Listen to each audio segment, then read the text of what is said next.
Hey y'all, this is Abigail Montgomery, but you can call me Abby, and I'm here to tell you that you probably stink, and in not just the conventional sense. I want to talk to you about spiritual hygiene. Has anyone heard about that one? I don't know, not so many people have these days. I feel now that we've got this whole meditation fad a little bit out of the way, most people have tried it, people know what they do and don't like. And if you have a hard time meditating, I'm here to tell you it's probably because you have a hard time sitting in your own spiritual stench. All right? So first, let's look at what spiritual hygiene is. It is really just the emanation of yourself. You know, whether or not you're comfortable to be around, nice to listen to, or if you've moved on from things that happened to you 20 years ago. Let me give you an example. For all of us that have finished school of any kind, there's always somebody that we used to talk to back at school that we don't talk to anymore, all right? And if you live in a small town like I do, it's not uncommon for you to occasionally run into said person.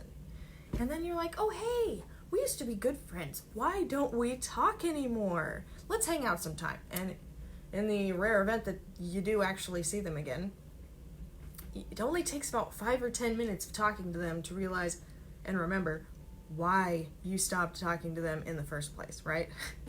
They talk about all that old stuff, their cats, their parents, their daddy issues, and it just goes on and on and on, and they're the same person as they were in high school or before or any time around that time, right?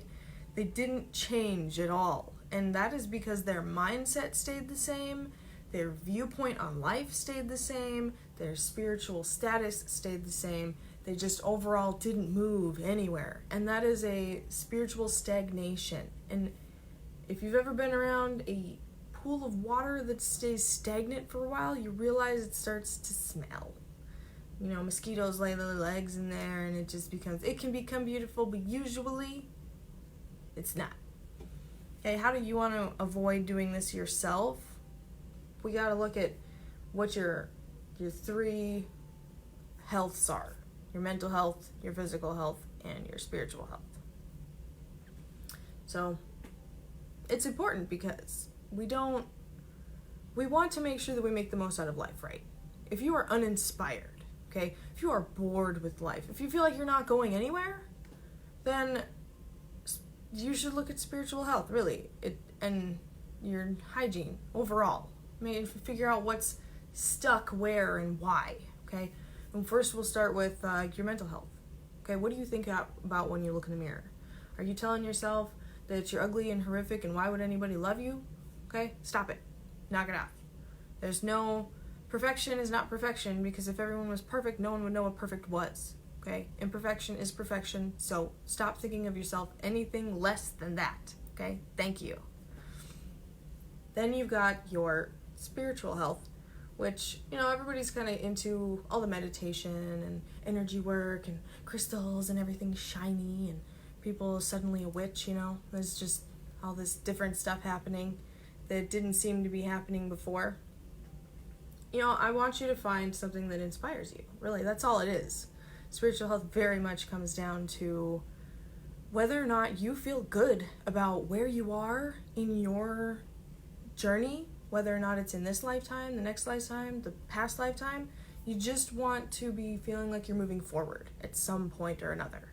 And then last but not least, we all know about physical health.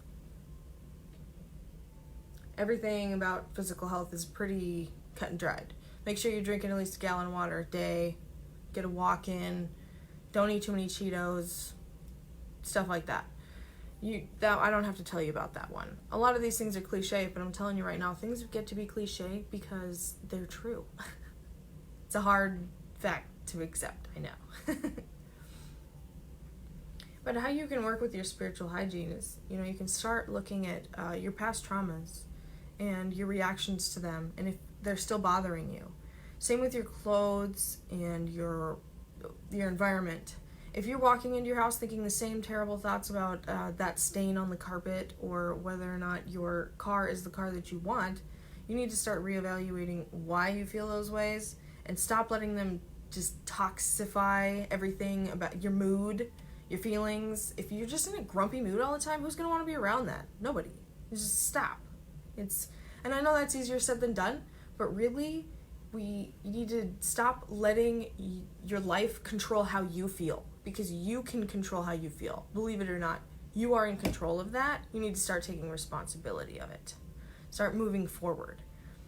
Make a goal and start working toward it. Okay, it's not rocket science. If you're stuck somewhere you don't want to be, start making a plan to get out of it and move forward. If you have a hard time with meditation, it's probably because you have a hard time sitting in your own stench. And that's a big pill to swallow for some people. They want to blame everything else for their own problems, but I'm telling you right now, you have the power to change all of that. And now I'm giving you that power back and telling you to fix it. All right? Take that next step. But with your spiritual hygiene, there's a couple different things you could do to move forward in that direction. I like to work with my clients on that in my program. I'll be talking more about that in the future, but for right now, I'm just trying to keep these talks quick and short and sweet and give you about a gist of what I'm doing here. So thank you for tuning in, and leave a comment if you have any suggestions or questions about this topic, and I will see you next time.